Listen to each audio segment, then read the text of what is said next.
Hi everyone, Rene Bastarache with the American School of Hypnosis, and in today's video I'd like to answer another question from one of our viewers that is about a concern that I think most of you may have had, if not have right now. So let me go ahead and start out by reading the question. The thing keeping me from being as successful as I would like is the fear of failure. I have had some clients that I just could not hypnotize. Those failures lay heavy on my mind and make me timid about approaching subjects. I want very much to do both comedy and therapy. Thanks for the opportunity, Chris. Well, Chris, as a result of this video, you're not going to have that problem if you follow the instructions that I give here. I'd like to talk to you about a few things that will help, and that will hopefully help a lot of you that are having a similar problem. Now, first of all, I want to speak about the triangle of success. If you can see right over there on the board just behind me, there's a triangle with three symbols on all three corners. On the top, there's a D. That's the first step, which stands for desire. Number one, your client needs to have the desire to be hypnotized. Do they really want to? Let's talk about quit smoking, okay? Do they really want to quit smoking? Or is it a teenager that his mother says, you're going to quit smoking, I'm going to pay for it, come on in the office? He doesn't have the desire, she does, okay? So do they have the desire to quit smoking or whatever it is? Number two, and you can see on the bottom side, is a B. B is the belief. Do they have the belief that you can help them? Do they have the belief that they can quit? So they need to have the belief that it can happen, and they need to have the belief in you. That's why it's important from when they first get to the office that you instill confidence in them that this is going to happen, that this is going to work. So if they're coming in to quit smoking right now, and they walk in, I say, do you have any cigarettes with you right now? Hand them over. You're not going to need them. Okay? Oh, I have a pack in the car. Go out and get them. I'll wait. That shows confidence that it's going to happen. You're all done now. And, of course, the other side, you can see the little dollar sign. Are they paying for it? Okay? If you do a session for nothing, that's pretty much what it's worth, is nothing. Don't do free sessions. That's one of my rules. Now, if you're doing volunteer things, working for, I don't know, some kind of shelter or whatever, still, if you're doing a session for nothing, that's what it's perceived, being worth is nothing. So if you want to barter, fine. If you're working in a shelter, okay, I'll hypnotize you to quit smoking, but you're going to mop the floors. If you're working in a farm community and they can't afford it, hey, give me some chickens, give me some fresh eggs, I'll take that ham, whatever it is. There's a lot of bartering that can be done. But don't do the session for nothing if you want it to work. Because if somebody wants to quit smoking and you charge them $10 or do it for nothing, when they have a craving, they're going to go, okay, and they're going to smoke. They're going to light up. However, if you charge them $200 for the session and they have a craving, they're going to go, that's an awful expensive cigarette. I think I'll try a little harder. You see what I mean? I believe that the more you charge, the more successful you're going to be because the person is more committed and they're going to try a little harder. Okay? It hurts a little more. So there needs to be the desire, the belief, and there needs to be a commitment, which is the payment or the bartering of something. If one of those three is missing, that triangle just falls. They can't have belief and pay for it, but don't have the desire. It's not going to work. If they have the desire and pay for it without belief, they don't believe you can do it, you won't be able to. So that's important, but this is more on the side of the client. When they come in to see you, hopefully this will be all taken care of. Okay, they had the desire, otherwise they wouldn't be able to see you, hopefully, if they came on their own. They believe you can do it, otherwise they would have gone someplace else.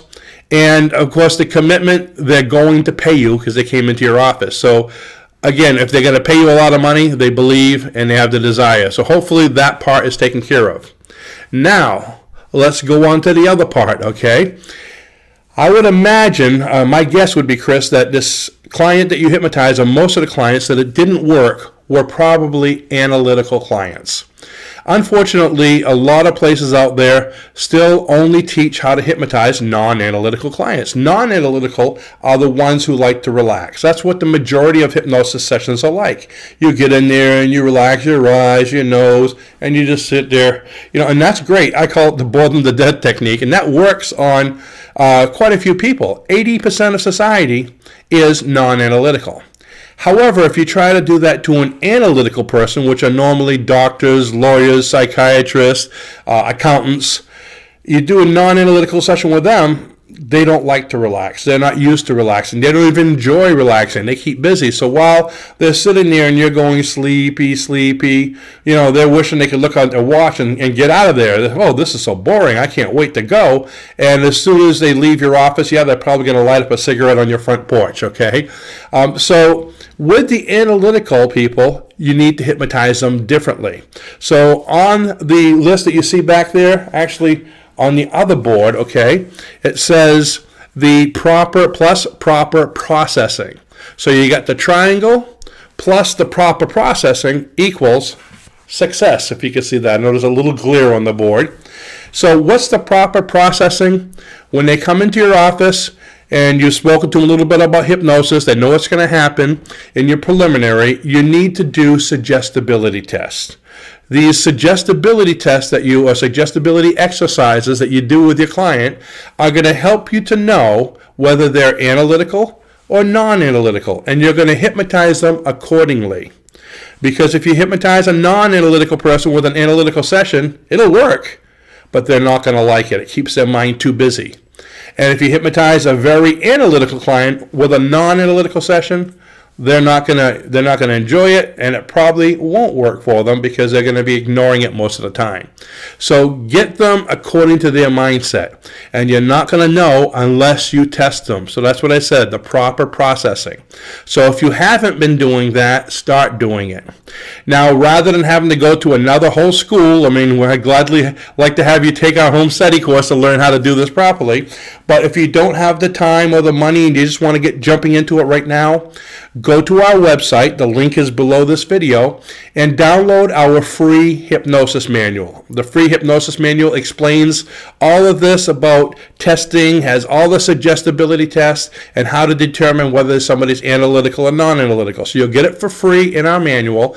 This way you'll know and you'll be able to hypnotize them appropriately.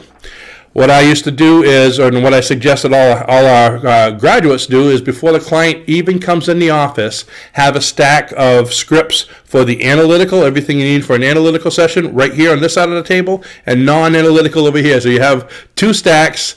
So once you test them, if he's analytical, you grab that one. If he's non-analytical, you grab that one. So you have everything ready, and you don't have to spend a lot of time sifting through papers to get ready then. That's pretty much the easiest way to do it. Now, again, you find out they come in, they're ready, okay, they pass the triangle, okay, and you tested them, you know how to do it, they're going to walk out of your office successful. They're going to walk out thinking that's the best thing since buttered bread. That's just science. That's how it works. However, if you don't give them something to continually repeat the suggestions on a daily basis, within 3 to 5 days, they're going to most likely, a majority of them, go right back to their initial thinking. So that's another problem. That might have been your situation. So they leave feeling like they were really hypnotized, but when they come back next week, they say, hey, Chris, that didn't really work. I don't think I was hypnotized last week. And that's very discouraging because they didn't have daily suggestion to continue to build the habit. Because remember, you built a habit to be a smoker. They need to build a habit to be a non-smoker. And it takes approximately 30 days of repeated suggestion every single day to reroute their neural connections to create a new habit. That's just science. That's not wishful thinking. That's not just something that we teach here. Okay, it's science. Look it up. So they need to have suggestions every day. You have several choices. One, you can teach them self-hypnosis to give themselves a self-hypnotic suggestion every day, and that's fine. So when they come back and see you next week, they're still going to feel like a non-smoker and feel great because the suggestion's there, and they'll feel as good as they did when they left your office. So that's number one. Number two, you can make a short recording. You can put it on CD or MP3, whatever you like, even on a little digital recorder or one of those little sticks if you like, and give it to them that they could listen to on their own. Now, the recording doesn't have to be the whole session because, frankly, most people won't listen to an hour-long session every day. They might do it for 1 or 2 days, but it's just people don't have the time. So just something 10 minutes long to relax them, give them a few positive suggestions, have them use their imagination, we'll do it. And the third option, what we do is we give them all an MP3. We actually have one online that Raluca did. It's a generic one that works for anything. And you can get that at our online store if you like. And I'll actually show you, there'll be a link below to the online store. And it's called Theater of the Imagination by Raluca. Now, this script that we use for this one basically has the person use their imagination and imagine themselves as the goal them, as a non-smoker, as someone who is a wonderful public speaker already. The reason why we have you use your imagination because the subconscious mind does not understand the difference between a real or an imagined memory. They hold the same power.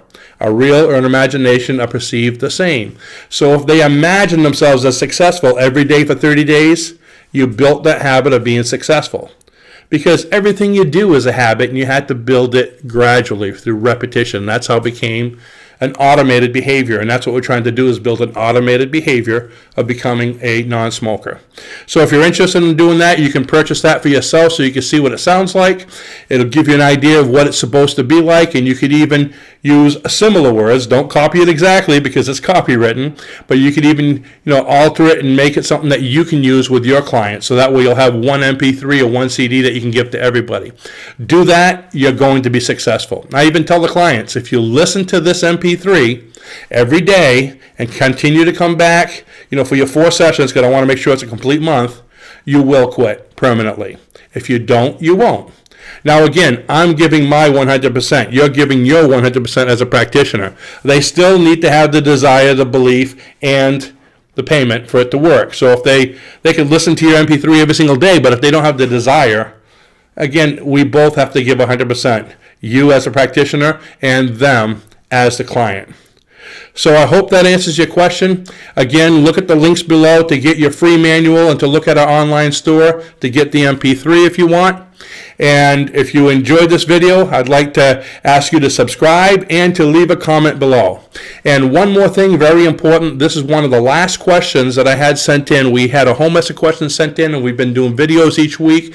This is one of the last ones that I had to answer. So please leave a comment below of what questions you have, so we'll have more material to be able to come back on here each week and help you folks out with your practicing needs. Thanks a lot and have a wonderful day.